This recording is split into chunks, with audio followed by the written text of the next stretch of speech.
हरे कृष्णा। आप सबका स्वागत है आज के इस सत्र में। आज हम करने जा रहे हैं 15वें अध्याय के छठे श्लोक से, और आज हम ये 15वां अध्याय कंप्लीट करेंगे। तो 15वां अध्याय का छठा श्लोक स्टार्ट करने से पहले हम मंगलाचरण करते हैं। ओम अज्ञानतिमिरन्धस्य ज्ञानञ्जनाशलाकया चक्षुरुन्मीलितं येन तस्मै श्री गुरुवे नमः। श्री चैतन्य मनोभीष्टं स्थापितं येन भूतले स्वयं रूप कदा मह्यं ददाति स्वपदान्तिकं। वन्देऽहं श्रीगुरो श्रीयुतपदकमलं श्रीगुरून् वैष्णवांश्च श्रीरूपं साग्रजातं सगणं ललितान्वितांश्च श्रीरूपं साग्रजातं सगण रघुनाथान्वितां तं सजीवं साद्वैतं सावधूतं परिजनसहितं श्रीकृष्ण चैतन्यदेवं श्री राधा कृष्ण पादान सगण श्री ललिता विशाखान्वितांश्च। हे कृष्ण करुणा सिंधु दीन बंधु जगतपते गोपेश गोपिका कांता राधा कांता नमस्तुते। तप्त कांचन गौरंगी राधे वृंदावनेश्वरी वृषभानुसुते देवी प्रणमामि हरिप्रिय। वांछा कल्पतरुभ्यश्च कृपा सिंधुभ्यैव च पतितानां पावनेभ्यो वैष्णवेभ्यो नमो नमः। जय श्री कृष्ण चैतन्य प्रभु नित्यानंद श्री अद्वैत गदाधर श्रीवासादि गौर भक्तवृंद। हरे कृष्ण कृष्ण कृष्ण हरे हरे, हरे राम राम राम हरे हरे। मूकं करोति वांचालं पंगुं लंघयते गिरिं यत्कृपातमहं वन्दे श्री गुरु दीनतारिणं परमानंद माधवम श्री चैतन्य ईश्वरम। हरे कृष्णा। आप सबका स्वागत है आज के इस सत्र में। तो आज हम शुरू करने जा रहे हैं 15वें अध्याय के छठे श्लोक से, लेकिन हम थोड़ा सा रिवीजन करेंगे आज। 15वें अध्याय के 1 श्लोक से 5वें श्लोक तक हमने क्या देखा। 15वें अध्याय के पहले कुछ श्लोकों में भगवान बताते हैं कि वृक्ष है एक, जो हमने देखा थी, हमने अपने संसार बना के रखा है जो वृक्ष है, और उस वृक्ष को काटना कैसे।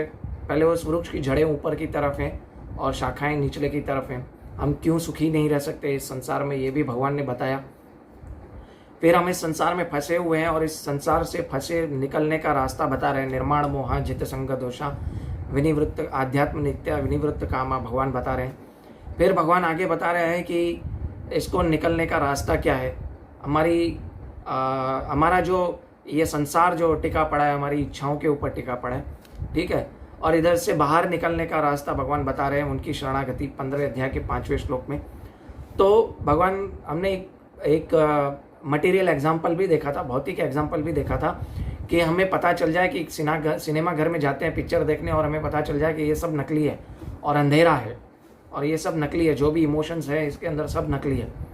तो हम क्या करेंगे, हम थिएटर से बाहर आ जाएंगे।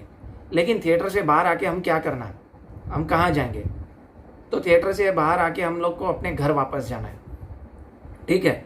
लेकिन जो व्यक्ति घर नहीं जाता अपने, तो वो कहाँ जाता है, वो शराब खाने जाएगा, जुए खाने जाएगा, इधर उधर जाएगा, फिर वो वापस ही अंधेरे में आ जाएगा। यानी जो व्यक्ति थिएटर से निकल के घर नहीं जाता वो भटक जाता है, वो वापस थिएटर में आ जाता है, वापस अंधेरे में आ जाता है, वापस नास्तिक बन जाता है, वापस अपनी इच्छाओं का वापस संसार बनाता है। लेकिन जिसको पता है कहाँ जाना है और घर जाना है, तो भगवान अपने अगले श्लोक में अपने घर का वर्णन कर रहे हैं। आपका घर कौन सा है रियली में। तो यहाँ तक भगवान ने एक्चुअली 5 श्लोक में इस अध्याय की 50% जर्नी बता दी है। तो अभी आगे भगवान बता रहे हैं उनका घर कैसा है, ठीक है, जो हमारा भी घर है। हम एक्चुअली भगवान से द्वेष करते थे, इसीलिए हमें भगवान से स्वतंत्र रहना था। इसीलिए भगवान ने क्या कहा कि तुम भले जाके अलग रहो और ये मटेरियल वर्ल्ड बनाए। लेकिन अभी हमको भगवान अपने घर का क्या दे रहे हैं, एड्रेस बता रहे हैं, और भगवान के अपने घर की व्याख्या कर रहे हैं इस श्लोक में। तो इस श्लोक में भगवान बता रहे हैं, न तद्भास्यते सूर्यो न शशांक न पावकः यद् गत्वा न निवर्तन्ते तद्धामं परम मम। 15 अध्याय 6ठा श्लोक, ठीक है। तो इसका अनुवाद पढ़ते हैं। यह मेरा परम धाम न तो सूर्य या चंद्रमा द्वारा प्रकाशित होता है, न अग्नि या बिजली से। जो लोग यहाँ पहुंच जाते हैं वह इस भौतिक जगत में फिर से लौटकर नहीं आते। तो भगवान अपने घर का वर्णन कर रहे हैं। क्यों कर रहे हैं ये हमने बताया, कहाँ जाएंगे हमें पता होना चाहिए। लेकिन साथ साथ में भगवान क्या बता रहे हैं, उच्च आकर्षित चीज बचा रहे हैं। इस हमारे भौतिक जगत से ज्यादा, काफी ज्यादा, करोड़ों गुना ज्यादा आकर्षित चीज बता रहे हैं, ताकि हम वो छोटी आकर्षित, यानी जो जिसमें आकर्षण बिल्कुल नहीं है, लेकिन अपने संघर्ष के कारण हम उसमें आकर्षण खोज रहे हैं, तो उसमें हमारा आकर्षण न हो, उससे ज्यादा आकर्षण वाली चीज भगवान बता रहे हैं, ताकि हम वहां जाने के लिए ना प्रयास कर सकें, ठीक है। भगवान क्या कह रहे हैं कि जब एक्चुअली आदमी क्या सिनेमा घर छोड़ के अपने घर क्यों जाएगा, क्योंकि वो वस्तु, वो घर उसका आकर्षित होगा तभी जाएगा, नहीं तो वो हर जगह भटकता रहेगा। तो उसी तरह भगवान अपने घर के बारे में बता रहे हैं। क्या बता रहे हैं, न तद्भास्यते न सूर्यो न शशांक न पावक। यानी भगवान बता रहे हैं कि ये आध्यात्मिक जगत जो भगवान श्री कृष्ण का गोलोक वृंदावन कृष्ण धाम है, वो जो है कृष्ण लोक, वो जिसे गोलोक वृंदावन धाम भी कहा जाता है, उसे चिन्मय आकाश को तो न तो सूर्य के प्रकाश की जरूरत है, न बिजली की आवश्यकता है, न चंद्र के प्रकाश की आवश्यकता है, न अग्नि की आवश्यकता है। ये अपने आप में प्रकाशित है। अभी अपने आप में प्रकाशित है मतलब वहां पे हर चीज सच्चित आनंद है, हर वस्तु वहां पे सच्चित आनंद है। ठीक है, हर वस्तु में प्रकाश है। वहां पे टेबल भी होगी तो उसमें प्रकाश होगा, पेड़ में अपने आप प्रकाश है ना।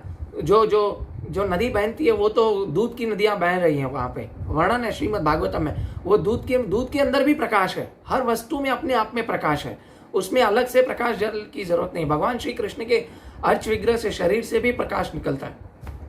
तो जो व्यक्ति, भगवान इसीलिए बता रहे हैं कि रियल एंजॉयमेंट तो मेरे पास है, तुम गलत जगह पे एंजॉयमेंट ढूंढ रहे हो। इसीलिए प्रकाश का मतलब क्या है? सत्य है ना। जो प्रकाश का मतलब है नॉलेज, और नॉलेज का मतलब है क्या है? लाइव चीज, लिविंग चीज है ना, सत्य। तो प्रकाश मतलब सच्चित आनंद, सच्चित आनंद की यहाँ पे बात हो रही है। भगवान का धाम भी सच्चित आनंद है और वहां पे हर वस्तु सच्चित आनंद है। भगवान भी खुद सच्चित आनंद है और उनसे जो वस्तु निकली है वो भी सच्चित आनंद है। हालांकि हम भी भगवान के अंश है। भगवान बताएंगे आगे श्लोक में, ममे वंश जीवलोके जीवभूत सनातना मन षष्टानि इंद्रियाणि प्रकृति स्थानी कर्षति। भगवान बता रहे हैं कि मुझसे जो भी चीज निकलती है, आप सब मेरे अंश हो, आप भी सच्चिदानंद हो। लेकिन भौतिक गुणों के संपर्क में आके, तीनों गुणों के, जो सत्वगुण, रजोगुण और तमोगुण के संपर्क में आके आप अपने आप को भूल बैठे हो। आप अपने सच्चिदानंद स्वरूप को ढक रहे हो। आप अपने आप को शरीर समझ के बैठे हो। तो इतना सुनने के बाद भी अगर मन नहीं करे तो वो व्यक्ति कहाँ जा सकता है, और वो कहाँ जाएगा, और वो क्यों? मतलब भगवान इसलिए बता रहे हैं कि क्यों मन नहीं करता। तो भगवान अगले श्लोक में बता रहे हैं कि पहले इसका थोड़ा तात्पर्य पढ़ लेंगे कि यहाँ पर आध्यात्मिक जगत अर्थात भगवान श्री कृष्ण के धाम का वर्णन हुआ है। कृष्ण लोक या गोलोक वृंदावन कहा जाता है। चिन्मय प्रकाश में न तो सूर्य प्रकाश की आवश्यकता है, न चंद्र प्रकाश अथवा अग्नि या बिजली की, क्योंकि सारे लोग स्वयं प्रकाशित है। देखिए मैंने बताया ना, सारे लोग स्वयं प्रकाशित है। और ब्रह्मांड में केवल एक लोक सूर्य ऐसा है जो स्वयं प्रकाशित है, लेकिन आध्यात्मिक आकाश में सभी स्वयं प्रकाशित है। और उन समस्त लोकों के, जिन्हें वैकुंठ कहा जाता है, चमचमाते तेज से चमकीला आकाश बनता है, जिसे ब्रह्म ज्योति कहते हैं। वस्तुतः कृष्ण लोक गोलोक वृंदावन से निकलता है। इस तेज का एक अंश महत्त्व अर्थात भौतिक जगत से आच्छादित रहता है। यानी ये जो लोक है भौतिक जगत से परे है ना। जब तक इस जीव अंधकार जीव जगत में रहता है तब तक वह बद्ध अवस्था में होता है, लेकिन जो वो भौतिक अवस्था को पार कर जाता है, यानी जब उसे मुक्ति मिलती है तो वो चिन्मय आकाश में चला जाता है, भगवत धाम में चला जाता है, और इस वृक्ष को काटकर आध्यात्मिक आकाश में पहुंचता है। त्यों ही वह मुक्त हो जाता है, तब वह वहां वापस नहीं आता, यानी इस भौतिक जगत में वापस नहीं आता। भगवान ने बोला ना, यद गत्वा न निवर्तन्ते तद्धामम परमम, यानी जो मेरे आध्यात्मिक जगत में आता है वो भौतिक जगत में वापस नहीं आता है। इस बद्ध जीव अपने आप को जगत का स्वामी मान बैठता है, और लेकिन अपने मुक्त अवस्था में आध्यात्मिक राज्य में प्रवेश करता है और परमेश्वर का पार्षद बन जाता है। वहां पर सच्चिदानंदमय जीवन बिताता है। यानी वहां पे सच्चिदानंदमय जीवन मतलब एटर्नल लाइफ है ना, फुल ऑफ नॉलेज, एटर्नल और ब्लिसफुल। सच्चित आनंद का मतलब ये होता है। तो वो व्यक्ति सच्चिदानंद जीवन बिताता है और वो वापस नहीं आता है, यानी जन्म मृत्यु के चक्कर से छूट जाता है। लेकिन जो भगवान की शरण में नहीं जाता उसका क्या हाल होता है भगवान आगे बताते हैं। और हमारा भगवान के धाम जाने का मन क्यों नहीं होता है, भगवान आगे इस अगले श्लोक में बता रहे हैं। भगवान कह रहे हैं अगले श्लोक में, ममे वंश जीव लोके जीवभूत सनातना मन षष्टानि इंद्रियाणि प्रकृति स्थानी कर्षति। अभी भगवान यहाँ पे बता रहे हैं कि इस बद्ध जगत में सारे जीव मेरे शाश्वत अंश है। हम क्या है? भगवान के अंश है। और भगवान का अंश मतलब भगवान सच्चिदानंद है और हम भी सच्चिदानंद है। हम आत्माएं, हम शरीर नहीं है, यहां से पता चल जाता है। ठीक है। बद्ध जीवन के कारण वह 6 इंद्रियों से घोर संघर्ष करता है, जिनमें मन भी सम्मिलित है। अभी मन को यहाँ पे भगवान ने बताया, मन भी सम्मिलित है, वो 6 इंद्रियों से संघर्ष करता है। क्या है? अभी भगवान इस श्लोक में क्या बता रहे हैं? आत्मा का स्वरूप, जीव का स्वरूप के बारे में बता रहे हैं। जीव का स्वरूप क्या है? सनातन है। सनातन से वह भगवान श्री कृष्ण का सूक्ष्म अंश है। और वह ऐसा नहीं है कि वो बद्ध जीवन में वह एक व्यशिष्ट धारण करता है और वो मुक्त अवस्था में परमेश्वर से एकाकार हो जाता है। वह तो सनातन अंश है। अभी यहाँ पे भगवान सनातन अंश है, मतलब भगवान यहाँ पे निराकारवादियों का भी खंडन कर रहे हैं, मायावादियों का भी खंडन कर रहे हैं, जो बोलते हैं मुक्ति के बाद हम भगवान के साथ एक हो जाते हैं, एकाकार हो जाते हैं। भगवान ने बोला सनातन अंश है, यानी हमेशा रहने वाला अंश है। तो कोई भी आपको बोले ना कि हम भगवान के बाद हम मुक्ति में भगवान में लीन हो जाते हैं, ब्रह्म ज्योति में, तो ये एक्चुअली स्पिरिचुअल सुसाइड है, उनको ये समझ में आता नहीं है। ठीक है, तो भगवान यहाँ पे बता रहे हैं कि पहले मेरे धाम से अगर आप छूटकर यहाँ पे भौतिक जगत में फंस गए, और हमारा स्वाभाविक आकर्षण तो क्या है, भगवान से आकर्षण होना है, परंतु हम इन भौतिक चीजों से आकर्षण कर रहे हैं। क्यों आकर्षण कर रहे हैं? क्योंकि हम बद्ध जीव होने के कारण ना हमें एक तो कुछ सुनाई दे रहा है, ना ही कुछ दिखाई दे रहा है। हम सिर्फ और सिर्फ अपने आप को स्वामी मैंने बैठे, और हम क्या कर रहे हैं कि हम इस वृक्ष में फंसे पड़े, अपनी आइडियाज में फंसे पड़े। तो इस श्लोक में भगवान ने इसलिए आत्मा का स्वरूप बताया कि आप मेरे सच्चिदानंद स्वरूप हो, मेरा अंश हो, जो शाश्वत हो। ठीक है, यहाँ पे एक वर्ड आता है ना, प्रकृति स्थानी कर्षति। कर्षति का मतलब क्या है? कर्षति का मतलब है संघर्ष करना। हम संघर्ष करना, यानी संघर्ष करना तो कंफर्ट तो हुआ नहीं, हर वस्तु के लिए हम संघर्ष कर रहे हैं, खाने के लिए संघर्ष कर रहे हैं, आराम के लिए संघर्ष कर रहे हैं, एक 5 मिनट सोने के लिए भी हमें संघर्ष करना पड़ता है, तो संघर्ष करना पड़ता है। लेकिन हम इस संघर्ष को क्या मान बैठते हैं? कंफर्ट जोन मान के बैठे हैं। क्यों? क्योंकि हमें एक्चुअली कंफर्ट लाने के लिए हमें संघर्ष करना पड़ता है ना, परंतु हमें ये पता नहीं है कि हम संघर्ष कर रहे हैं। बहुत सारे लोग स्ट्रगल कर रहे हैं, लेकिन उन्हें पता नहीं है कि वो स्ट्रगल कर रहे हैं, वो कंफर्ट में आने के लिए स्ट्रगल कर रहे हैं, लेकिन मूर्ख है। अगर इस भौतिक जगत से आप छुटकारा आप आ जाओगे तो आपको संघर्ष करने की जरूरत ही नहीं है। आप भगवत धाम चले जाओगे तो आपको संघर्ष की जरूरत ही नहीं है। और एक्चुअली माया के कारण हम क्या है, इस संघर्ष को क्या है, हम क्या मान बैठे? मजा मान बैठे, एंजॉयमेंट मान बैठते हैं, है ना। इस संघर्ष में हमें मजा आने लगा है। एक बहुत ही अच्छा उदाहरण है, एक ऊंट है, वो थोर बोलते हैं उसको, इंग्लिश में क्या बोलते हैं? कैक्टस खाता है। कैक्टस में क्या होते हैं? कांटे होते हैं। तो ऊंट जब ये कैक्टस का वृक्ष खाता है, कैक्टस का फल खाता है, तो उस फल में कांटे लगे पड़े होते हैं। तो जब ये खाता है तो उसकी जीभ में से रक्त आता है और खून आता है। तो खून आता है तो उसको मीठा लगने लगता है, हालांकि वो फ्रूट मीठा नहीं है, उसमें कांटे हैं। उस कांटे की वजह से उसके जीभ में से खून निकलता है, तो वो क्या सोचता है कि ये फ्रूट मीठा है। इसी तरह हमारी हालत है क्या, कि हम उस ऊंट की तरह हैं, जो हम कांटे भरी जिंदगी जी रहे हैं और हमारा खून निकल रहा है, हमें संघर्ष हो रहा है, लेकिन उसमें खून आ रहा है, खून थोड़ा मीठा है, तो हमें क्या लग रहा है, हम टेम्पररी एंजॉयमेंट में क्या लग रहा है हमको कि हम खुश हैं, हम बहुत खुश हैं। हम खुश नहीं है, एक्चुअली हम संघर्ष कर रहे हैं कंफर्ट जोन आने के लिए।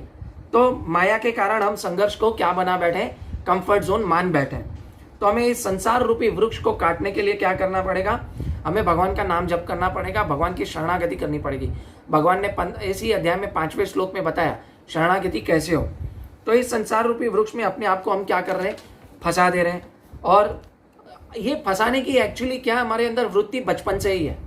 बचपन से हमें अपने आप को ऐसे है ना, क्या कर दिया, हमने आपको ऐसे प्रोग्राम करके रखा है कि हम है ना अपने आप को फंसा के बैठना, हमारा प्रोग्राम करना, हमने अपने आप को इसमें फंसाने का ये करके दिया। हमने एक्चुअली हमारा प्रोग्राम हो गया है। वो कैसे? देखिए, एक उदाहरण है। एक जब बच्चे को आप लेके जाओ नदी किनारे, बीच पे, तो घर बीच पे जाएगा, सबसे पहले क्या बनाएगा? घर बनाएगा, और वो घर में वो खेलता रहेगा, मजे करता रहेगा। फिर उसका बाप बोलेगा ये क्या है? मिट्टी का घर है, इसको छोड़, मेरे साथ आ, मेरे पास आ, तू ज्यादा खुश रहेगा। ये तो नकली घर है, मिट्टी का घर है। लेकिन वो बच्चा रोता है, हाय मेरा घर, हाय मेरा परिवार। नकली गुड्डे गुड्डियां बनाता है ना मिट्टी के। आजकल तो मिट्टी के नहीं बनाते, कोई बीच में जाता ही नहीं। तो आजकल क्या बनाते लोग? डॉल हाउस आता है ना, डॉल हाउस, बच्चों का खिलौना। तो नकली घर बनाता है, ये डॉल, ये मेरा किचन, ये मेरा घर, हाँ ये मेरा लिविंग रूम, ये मेरा बेडरूम, है ना, डॉल हाउस ये बनाते हैं। लेकिन उनको पता नहीं होता कि नकली घर है। इसी तरह हम भी क्या है, इस नकली घर में अपने आइडियाज, अपना घर बना के बैठे हैं, मेरा परिवार, मेरे बच्चे, उसमें हम फंसे पड़े हैं। तो भगवान हमको इससे छोड़ने के लिए बोल रहे हैं, तो हमसे छूट नहीं रहा है। कोई साधु पुरुष हमें इसको छोड़ने के लिए बोलेगा तो हमसे ये नकली संसार छूट नहीं रहा। अभी छूटने का मतलब ये नहीं कि आप घर परिवार छोड़ दो, नहीं, लेकिन भगवान की शरण जाओ, परिवार वालों को भी भगवान की शरण में लगाओ, ताकि इससे आसक्ति छूटे, इससे अटैच ना हो। तो हम इससे अटैच इतने हो चुके हैं, तो हम इस संसार रूपी वृक्ष में अपने आइडियाज में फंसे हुए हैं। तो अभी भगवान अगले श्लोक में बताएंगे अपने आइडियाज में फंसे रहोगे तो क्या होगा।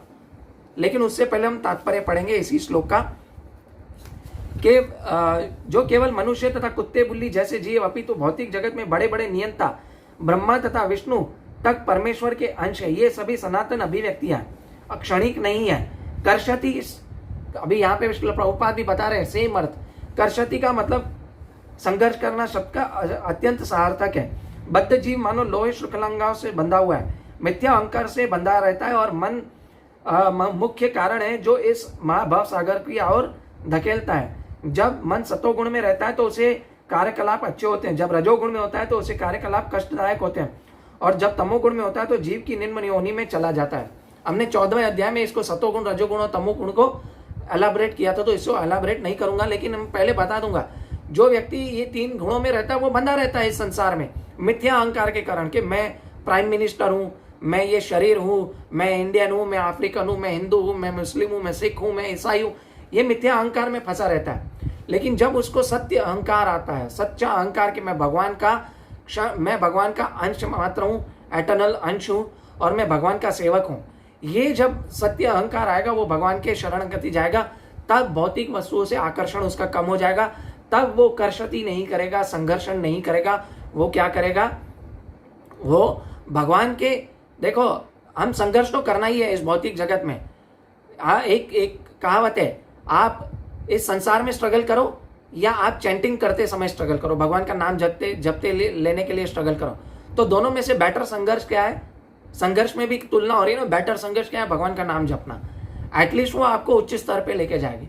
लेकिन इस संसार में अगर आप संघर्ष करते रहोगे कंफर्ट पाने के लिए, तो वो हमें एक्चुअली यहाँ पे क्या होगा कि हमें इसमें फंसा देंगे और हम इससे जन्म मृत्यु के चक्कर से निकल नहीं पाएंगे, और हमारी हालत उस ऊंट की तरह हो जाएगी जिसके मुंह से है ना कैक्टस खाते हुए खून तो निकल रहा है, लेकिन वो समझ रहा है कि मुझे मजा आ रहा है, वो फल मीठा है, लेकिन ये धारणा गलत है।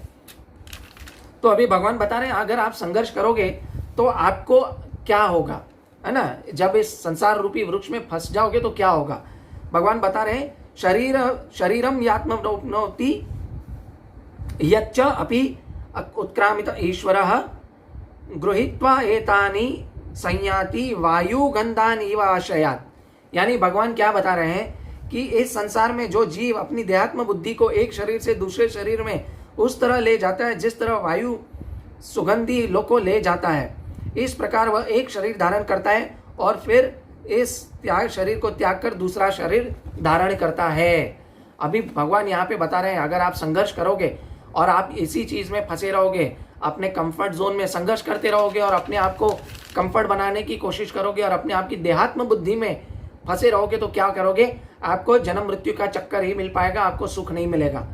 तो भगवान यहाँ पे दूसरा ये भी बता रहे हैं कि हम इस संसार में इसलिए फंसे हुए हैं क्योंकि हम भगवान बनने की कोशिश कर रहे हैं, है ना। भगवान ने इसमें एक शब्द यूज किया ना, अपि उत्क्रमणाति ईश्वर यानी शरीर का स्वामी। हम इस संसार का स्वामी बनने की कोशिश कर रहे हैं। इस संसार का स्वामी तो कौन है? भगवान है, भगवान कृष्ण है, लेकिन हम भगवान बनने की कोशिश कर रहे हैं, इसलिए भगवान ने ईश्वर शब्द यूज किया इस श्लोक में। हम भगवान से ईर्ष्या करते हैं और हम खुद भगवान बनने की कोशिश कर रहे हैं, तो इसीलिए हम देहात्म बुद्धि के कारण क्या इस जन्म मृत्यु के चक्कर में फंस रहे हैं। फिर हम किसी की सुनना नहीं चाहते, वैदिक स्क्रिप्चर्स के बारे में पढ़ना नहीं चाहते, फिर हम फॉलो नहीं करेंगे, इसलिए हम क्या कर रहे हैं, एक शरीर से दूसरे शरीर में स्थानांतरित हो रहे हैं। भगवान ने यहाँ पे एक बहुत ही, हम एक्चुअली मनुष्य तो भगवान हमको इसलिए बनाए ताकि हम इस जन्म मृत्यु के चक्कर को काट सके, लेकिन अपने आइडियाज में हम फंस गए हैं, इस संसार रूपी वृक्ष में फंस गए हैं। हमें क्या आइडियाज चाहिए? कम्युनिज्म चाहिए, है ना, डेमोक्रेसी चाहिए, लिबरलिज्म चाहिए, हम इस सब आइडियाओं में फंस चुके हैं, है ना। हमें सेक्युलरिज्म चाहिए, हम सब इस आइडियाओं में फंस चुके हैं। हम वैदिक स्क्रिप्चर्स को फॉलो ही नहीं करना चाहते। क्या हम जिस दिन इस वैदिक स्क्रिप्चर्स को फॉलो करेंगे और उसके हिसाब से हम, स्पेशली भगवत गीता, हम उसके हिसाब से अगर जीवन जिएंगे तो हम इस जन्म मृत्यु के चक्कर में अवश्य ही पार करेंगे। भगवान बोलते हैं ना, मेरे भक्त का कभी विनाश नहीं होता है। अब क्या, क्षिप्रम भवति धर्मात्मा सश्व शांतिम निगच्छति कौन्ते अप्रतिजानी न मे भक्त प्रणश्यति। मेरे भक्त का कभी फॉल डाउन नहीं होता, वो मेरे पास आ जाएगा, कुछ भी हो जाए। पिछले श्लोक में भी भगवान ने बताया ना, यद गत्वा न निवर्तन्ते तद धामम परमम मम।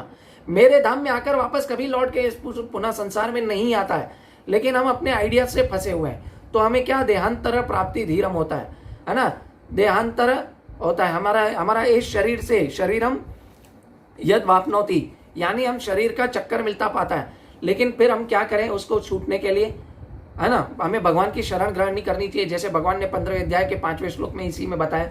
लेकिन भगवान ने यहाँ पे एक और अच्छी एनालॉजी दी है, क्या बताई है कि गृहीत्वे नानी संयाति वायुर्गंधान विषायत, यानी भगवान ने क्या बताया कि एक्चुअली पहले हम सीखेंगे कि हम इस योनि से छूट के फिर हमको कौन सी योनि मिलेगी, कुत्ते बिल्ली का पशु का शरीर मिलेगा, या फिर है ना हमारी इन आइडियाज को, सेक्युलरिज्म ने आइडियाज को और इन सब आइडियाज को कोई सुन नहीं रहा था।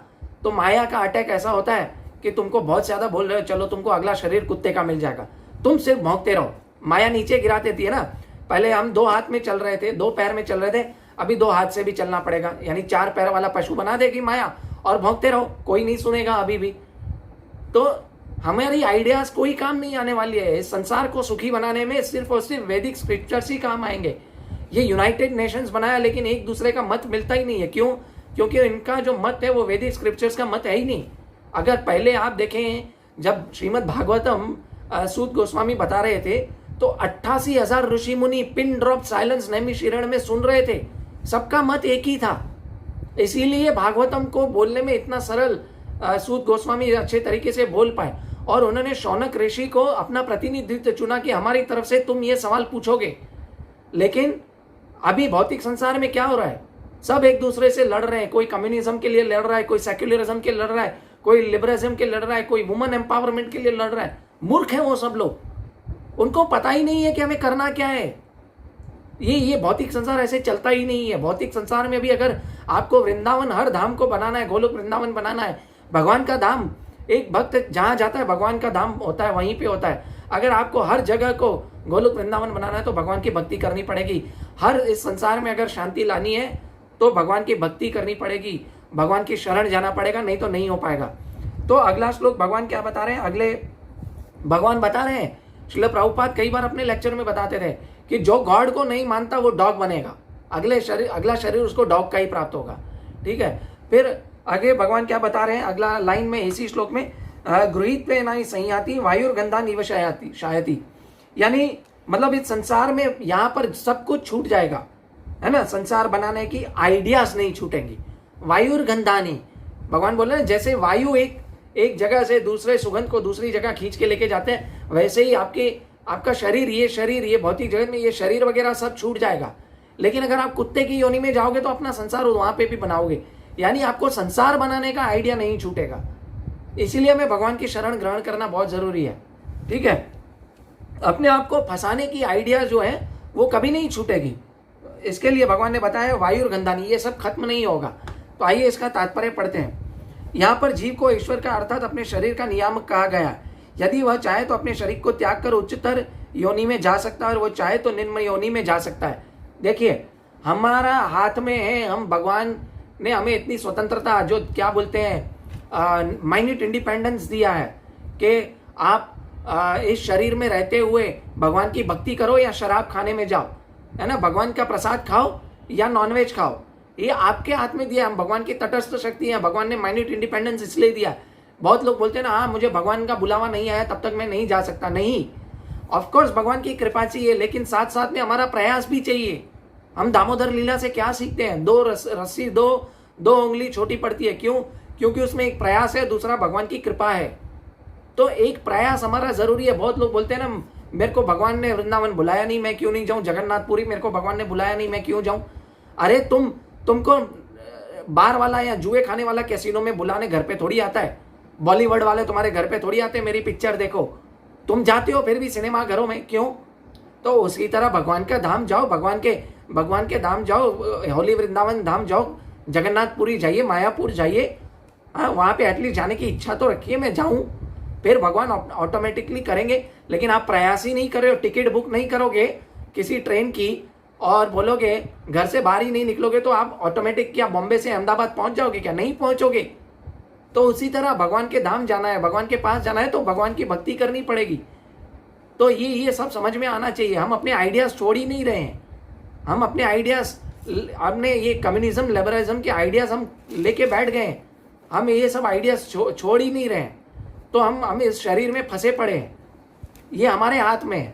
इसीलिए श्रील प्रभुपाद ये तात्पर्य में लिख रहे हैं कि आपको उच्च योनि में जाना है और निम्नतर योनि में जाना है, ये आपके हाथ में है। 6 चीजें हमारे लाइफ में फिक्स है, यश अपयश सुख दुख लाभ हानि, लेकिन उसको लेके हम कैसे रिएक्ट करते हैं, उसको लेके हम कैसी चॉइसेस बनाते हैं, वो एक्चुअली हमारे हाथ में है ना। कर्म करना हमारे हाथ में है। 5 चीजें हैं भगवत गीता में, जीवात्मा परमात्मा प्रकृति काल और कर्म। तो जीवात्मा परमात्मा प्रकृति और काल ये सनातन है, लेकिन कर्म हमारे हाथ में है। वो उस तरह से हमें करें कि हम उच्चतर योनि में जाएं, ना कि निम्न योनि में जाएं। अभी शरीर में जो परिवर्तित होता है वह उस पर निर्भर करता है। मृत्यु के समय जैसी चेतना बनाए रखती है वैसे ही दूसरे शरीर में ले जाती है। अभी 8वें अध्याय में देखिए, ये श्रील प्रभुपाद कह रहे हैं, 8वें अध्याय में भगवान क्या कहते हैं, यम यम अपि स्मरण भावम त्यजत अन्ते कलेवरम, यानी जैसा जैसा मृत्यु के समय स्मरण होगा वैसी वैसी अगली योनि तुम्हें प्राप्त होगी। भगवान इसके पहले श्लोक में 8वें अध्याय में बोलते हैं कि जो मेरा स्मरण करेगा अंतकाले च मामेव स्मरण मुक्ता कलेवरम यह प्रयाति समद्भावम नास्ति अत्र संशय, यानी जो मेरा स्मरण करता है मृत्यु के समय वो मेरी शरण आता है। लेकिन उसके लिए हमें पूरी लाइफ हमें क्या करना पड़ेगा, भगवान को देनी पड़ेगी। क्या? तो इसके लिए हमें भगवान के याद करना पड़ेगा। एक एग्जाम हमें 3 घंटे का एग्जाम देना होता है, तो हम पूरी लाइफ हम लोग क्या करते हैं, पूरी लाइफ पढ़ाई करते हैं, पूरा साल पढ़ाई करते हैं, तभी जाके 3 घंटे के एग्जाम में हम उत्तीर्ण होते हैं, पास होते हैं। उसी तरह लोग बोलते हैं ना कि मैं एंड के समय भगवान का नाम याद कर लूंगा, लेकिन सॉरी, अगर पूरी जिंदगी अगर आपने भगवान का नाम नहीं लिया, भगवान का नाम नहीं जप किया, भगवान की सेवा नहीं की, भक्ति नहीं की, तो आपको अंत समय में भगवान का नाम याद नहीं आएगा। हम फोटो खिंचाने जाते हैं तो फोटो खिंचाने के लिए अफ्रैक्शन ऑफ ए सेकंड होता है। अगर वो अफ्रैक्शन ऑफ ए सेकंड में हमने अगर हमारे एक्सप्रेशन बिगाड़ दिए तो फोटो बिगड़ जाएगा। तो उसमें फोटो निकालने वाले की गलती नहीं है, क्या उसमें गलती हमारी है, क्योंकि हमने एक्सप्रेशंस बिगाड़ दिए थे। तो उसी तरह अगर हमें दूसरी योनि मिलेगी तो उसमें भगवान की गलती नहीं है, उसमें ब्रह्मा जी की गलती नहीं है, उसमें हमारी गलती है कि हमने क्या है, हमारा अफ्रैक्शन ऑफ ए सेकंड में हमने भगवान का स्मरण नहीं किया। इसीलिए भगवान उसके अगले श्लोक में भी बोलते हैं, अभ्यास योग युक्तेन चेतसा अन्यगामिना, अभ्यास करो, पूरी लाइफ मेरा नाम लोगे, स्मरण करोगे, तो अभ्यास करोगे तो एंड में यमदूत नहीं आएंगे, विष्णु दूत आएंगे, मेरे दूत आएंगे और आपको जन्म मृत्यु के चक्कर से छूट जाओगे। आ ब्रह्म भुवानुलोका पुनरावर्तिनो अर्जुन से छूट जाओगे। क्या होगा, मां मुप्यति तो कौनते है पुनर्जन्म न विद्यते, तुम मेरी शरण आओगे तो तुम्हारा पुनर्जन्म नहीं होगा। नहीं तो उच्चतर लोक से निम्नतर लोक में क्या होता है, सिर्फ दुखों का कारण है और जन्म मृत्यु का चक्कर ही मिल पाएगा। तो हमें ये समझना पड़ेगा। जब तक हम ये नहीं समझ पाएंगे तब तक हम इस जन्म मृत्यु के चक्कर में फंसे रहेंगे। प्लीज ये मेरी रिक्वेस्ट है आप लोगों से, भगवत गीता पढ़िए और भगवत गीता की टीचिंग्स को फॉलो कीजिए। Bhagavad Gita as it is Srila Prabhupada की पढ़िए और आपके नजदीकी इस्कॉन सेंटर में जाके ज्ञान लीजिए, भक्ति सीखिए। बहुत ईजी है, हमें लगता है डिफिकल्ट है, शुरू में कड़वी लगेगी। जॉन्डिस होता है तो गन्ने का जूस कड़वा लगता ही है, इसमें गन्ने के जूस की गलती नहीं है, उसमें हमारी बीमारी है, हमारी गलती है। उसी तरह शुरू में भक्ति कड़वी लगेगी, लेकिन जब उच्च रस प्राप्त हो जाएगा तब आपको निम्न रस जो है फीके लगने लगेंगे। भगवान इसलिए कहते हैं विषय विनय निवर्तन्ते, कि आपको उच्च रस जब भी प्राप्त होगा तो आप निचले रसों को ऑटोमेटिकली रिजेक्ट करोगे। आप जैसे देखिए, नीचे रोज आपको फीके लगने लगेंगे। बहुत लोग चाय पीते हैं, उसके पहले काफी लोगों ने मिठाई खाई होगी और चाय जो है उसके बाद पीते हैं तो चाय फीकी लगती है, ठीक है। उसी प्रकार, क्योंकि उसको हायर टेस्ट मिल गया है, उसी प्रकार अगर हम भगवान का नाम लेंगे, हरे कृष्ण महामंत्र का जप करेंगे, तो हमें सब भौतिक रस क्या होंगे कि फीके लगने लगेंगे। तो प्लीज भक्ति कीजिए, मेरा निवेदन है। फिर अभी अगले 9वें श्लोक में भगवान क्या बता रहे हैं कि इस प्रकार दूसरा स्थिर शरीर धारण करने के बाद जीव विशेष प्रकार का कान, आंख, जीभ, नाक तथा स्पर्श इंद्रियां प्राप्त होती है, जो मन के चारों ओर संपूजित है। इसी प्रकार वह इंद्रिय विषयों के विशिष्ट समुच्चय का भोग करता है। फिर जरूरी नहीं है कि उसे है ना दूसरी है ना, अगर आपने ऐसे कर्म किए तो आपको निम्नतर योनि मिलेगी। तो जो दूसरा जन्म मिलना, दूसरा शरीर मिलना, ये अच्छी बात नहीं है, ठीक है। लोग जन्मदिन मनाते हैं, हैप्पी बर्थडे टू यू, वो लोगों को समझ में नहीं आता। जन्म लेना भी एक बुरी बात है, जन्म मृत्यु के चक्कर से छूटना है। आपने पिछले 1 साल में क्या भगवान का नाम लिया तो आपको हैप्पी बर्थडे मनाने का जो है वो आप मना सकते हो, आपको अधिकार है, वरना नहीं है।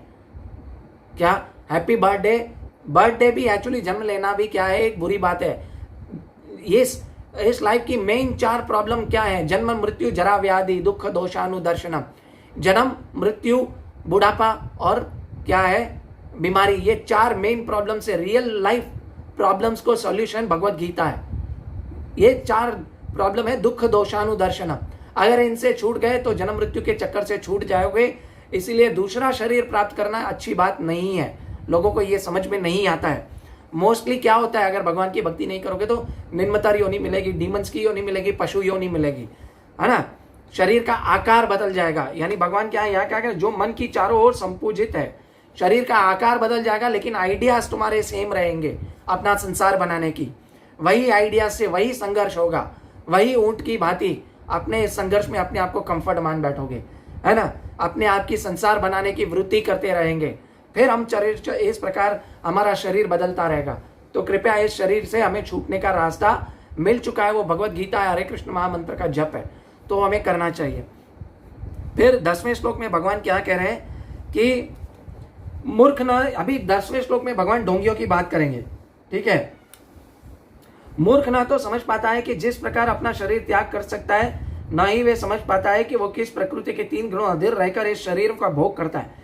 लेकिन जिसकी आंखों में ज्ञान प्रकाशित होती है वह यह सब देख सकता है। ज्ञान चक्षुष, जिसकी आंखों में ये ज्ञान है तो वो इस संसार रूपी वृक्ष को देख सकता है, और क्या है कि वो इससे बाहर निकलने की कोशिश करता है ना। वो बिना ज्ञान तो न कोई ये समझ सकता है कि इस शरीर किस प्रकार बनता है, इस शरीर को त्यागा कैसे जा सकता है, इस शरीर में रहते हुए हम कार्य कैसे करना चाहिए, वो नहीं समझ सकता।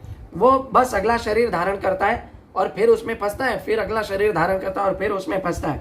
अथवा वह विशेष प्रकार में शरीर में क्यों ना हो, इसलिए उसे पर्याप्त ज्ञान की आवश्यकता होती है, जिसे वह प्रामाणिक गुरु और भगवत गीता के द्वारा अन्य ग्रंथों से सुनकर समझा जा सकता है इस शरीर में से कैसे निकलना है। ऐसा व्यक्ति प्रशिक्षित होता है, तो ऐसा व्यक्ति क्या होता है, अत्यंत भाग्यशाली होता है ना। अभी आप इस शरीर में रह के कौन सा ज्ञान बेस्ट है, वो उसका एक उदाहरण देता हूँ। एक नाविक था और एक वैज्ञानिक था, दोनों समुद्र में, है ना। नाविक नाव चला रहा था, तो वो नाविक तो अनपढ़ था, लेकिन समुद्र में जो वैज्ञानिक बैठा था वो तो बहुत पढ़ा लिखा था। उसने क्या कहा कि तुमको, है ना, मैथ्स आता है, तुमको साइंस आता है। वो नाविक बोले नहीं आता है, नहीं आता है। ऐसे बात करते करते क्या हुआ, तूफान आया तो नाविक ने पूछ लिया कि तुमको तैरना आता है। नाविक ने, वो वैज्ञानिक ने बोला नहीं आता है। तो उस समय जरूरी क्या था, तैरना जरूरी था। वहां पे तुम्हारा ये वैज्ञानिक का ज्ञान जरूरी नहीं आएगा। तो इसी तरह जब भगवान के अंत समय में भगवान को ही याद करना हमें काम आएगा। इसीलिए पूरे जीवन में भगवत गीता पढ़ो, भगवान की शरण जाओ, और हमारा जो नाम है हरे कृष्ण महामंत्र जप करेंगे तो हम इस जन्म मृत्यु के चक्कर से फंस जाएंगे। नहीं तो अलग अलग प्रकार के शरीर मिलेंगे, अलग अलग प्रकार की आइडियाज आएंगी यही संसार में फंसने की। फिर अभी भगवान क्या बता रहे हैं 11वें श्लोक में कि आत्म साक्षात्कार को प्रयत्नशील योगी जन यह स्पष्ट रूप से देख सकते हैं, लेकिन जिनके मन विकसित नहीं हो सकते, जो आत्म साक्षात्कार को प्राप्त हैं नहीं है, वे प्रयत्न करके भी देख नहीं पाते कि क्या हो रहा है। ठीक है, तो यहाँ पर भगवान बता रहे हैं कि आत्मज्ञान की बात बता रहे हैं। जो बिना आत्मज्ञान, है ना, जो योग करता है वो खुद का भी टाइम वेस्ट करता है और दूसरा का भी टाइम वेस्ट कर रहा होता है। वो भगवान ढोंगी की बात कर रहे हैं, ऐसा व्यक्ति ढोंगी होता है। ठीक है, तो इसका हम तात्पर्य पढ़ेंगे। आजकल ऐसे अनेक तथाकथित योगी हैं जो योगियों के तथाकथित संगठन है, लेकिन आत्म साक्षात्कार के माध्यम में वे शून्य है। वे केवल कुछ आसनों में व्यस्त रहते और उनका शरीर सुगठित तथा स्वस्थ हो गया तो वो संतुष्ट हो जाते। उन्हें इसके अतिरिक्त कोई जानकारी नहीं रहती, यानी उनको ये जानकारी नहीं रहती कि इस शरीर से निकलने का, इस जन्म मृत्यु के चक्कर से निकलने का क्या उपाय है। वो सिर्फ सोचते हैं मैं स्वस्थ रह गया तो बस मैं ठीक हूँ। ठीक है, यद्यपि वे तथाकथित योग पद्धति का प्रयास करते हैं, लेकिन स्वरूप सिद्ध नहीं हो सकते। ऐसे व्यक्ति स्वरूप सिद्ध नहीं होते क्योंकि उन्हें आत्म साक्षात्कार नहीं किया है, सत्य का दर्शन नहीं किया है। इसीलिए भगवान भगवत गीता में कहते हैं ना कि तद विधि प्रणिपाते न परिप्रश्ने न सेवयता उपदेशंति ते ज्ञानम ज्ञानीनां तत्वदर्शिना।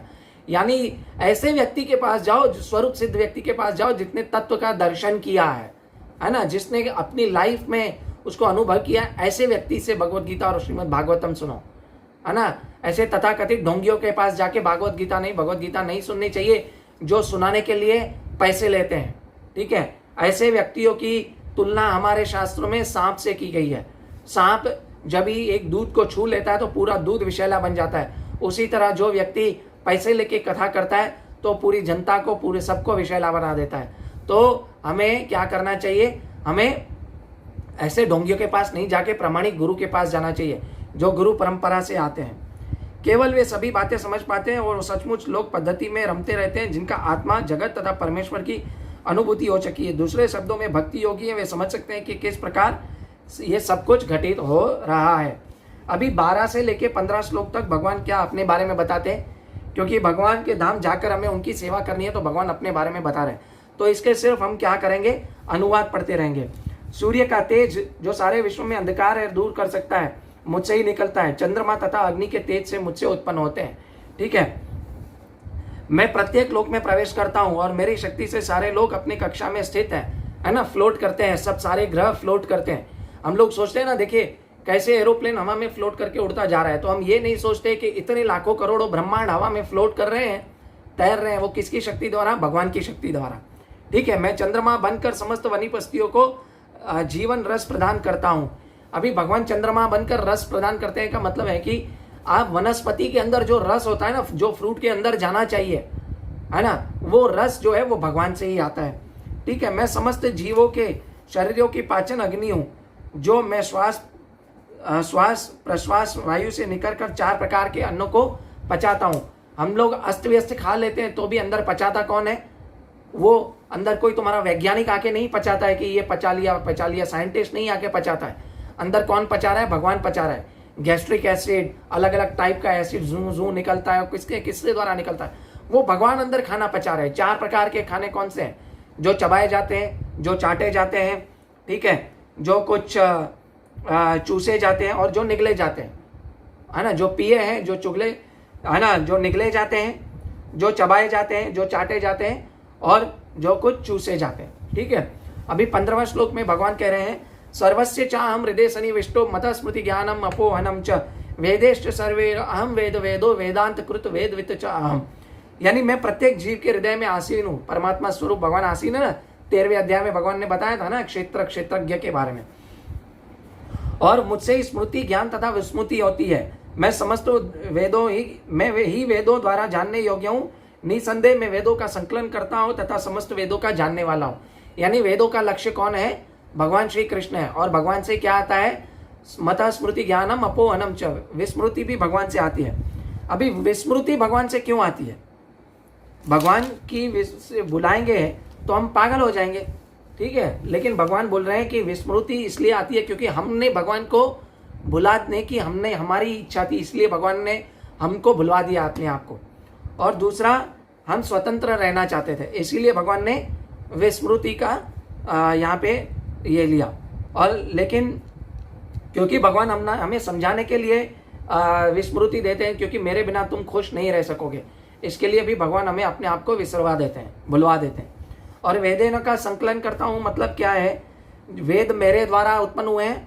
और क्या है, बता रहा हूँ कि वेदों का सार जो मैं अभी तुम्हें बता रहा हूँ, ये जो भगवत गीता का ज्ञान बता रहा हूँ, ये सब वेदों का सार है। तुम्हें और कुछ पढ़ने की जरूरत नहीं है, तुम सिर्फ भगवत गीता पढ़ोगे तो तुम्हें सब कुछ वेदों का सार मिल जाएगा, ठीक है। अभी भगवान वेदांत के बारे में बताएंगे 16 से 20 श्लोक में। इस अध्याय, इसका आप तात्पर्य पढ़ लीजिएगा, ठीक है। जीव 2 प्रकार के हैं, च्युत तथा अच्युत। भौतिक जगत में प्रत्येक च्युत यानी क्षर होता है और आध्यात्मिक जगत में प्रत्येक जीव अच्युत यानी अक्षर कहलाता है। यानी जीव 3 प्रकार के होते हैं। अगले श्लोक में भगवान कहेंगे, हम ये दोनों श्लोक साथ में पढ़ेंगे, 16वां और 17वां।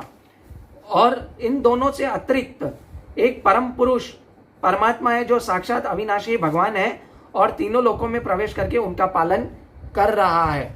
अभी भगवान यहाँ पे च्युत तथा अच्युत बता रहे हैं। च्युत का मतलब है कि क्षर जो माया में है, ठीक है, जो खत्म हो जाता है। और अच्युत यानी जो माया में नहीं है, यानी मृत्यु के परे जो मुक्त है, ठीक है। तो हम कौन से जीव हैं? हम क्षर जीव हैं, बद्ध जीव हैं। लेकिन भगवान आगे के श्लोक में क्या बता रहे हैं? मुक्त और बद्ध जीव के परे एक और पुरुष है जो है मैं हूं, परमात्मा, जो हर एक के हृदय में स्थित हूं। 15वें श्लोक में बोला ना भगवान ने, क्या बोला कि सर्वस्य चाहम हृदय सन्निविष्टो, है ना, मैं हर एक व्यक्ति के हृदय में परमात्मा रूपी स्थिर हूं। तो इससे ये पता चलता है कि मुक्ति होने के बाद हम एकाकार नहीं हो जाएंगे भगवान में। मुक्ति होने के बाद भी जो एक आत्मा और परमात्मा जो बोलते हैं ना एक हो जाएंगे, तो उनको ये श्लोक कोट कर सकते हैं, आत्मा परमात्मा नहीं बन सकता।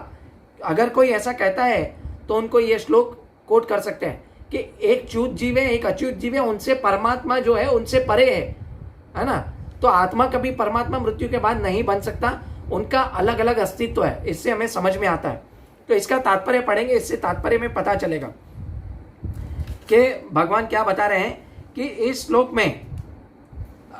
में तथा श्वेताश्वर उपनिषद में अत्यंत सुंदर ढंग से व्यक्त हुआ है। वहां कहा गया है कि असंख्य जीवों के नियंता, जिनमें कुछ बद्ध और कुछ मुक्त हैं, एक परम पुरुष है जो परमात्मा है।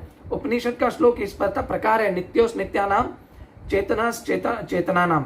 सारांश यह है कि बद्ध तथा मुक्त दोनों प्रकार के जीवों में एक परम पुरुष भगवान होता है। देखिए यहाँ पे पता चल रहा है सबसे ऊपर भगवान है, और जो उनका सबका पालन करता है, उनके कर्मों के अनुसार भोग की सुविधा प्राप्त करता है, और भगवान परमात्मा के रूप में सदैव के सबके हृदय में स्थित है। जो बुद्धिमान व्यक्ति उन्हें समझ सकता है वह शांति लाभ प्राप्त कर सकता है, अन्य कोई नहीं। अभी 18वें श्लोक में भगवान क्या कह रहे हैं? चूंकि मैं अक्षर तथा अक्षर दोनों के परे हूं, चूंकि मैं सर्वश्रेष्ठ हूं, अतएव इस जगत में तथा वेदों में परम पुरुष के रूप में विख्यात हूं। अभी वेदों में भी मतलब वेदांत सूत्रों में भी भगवान क्या है?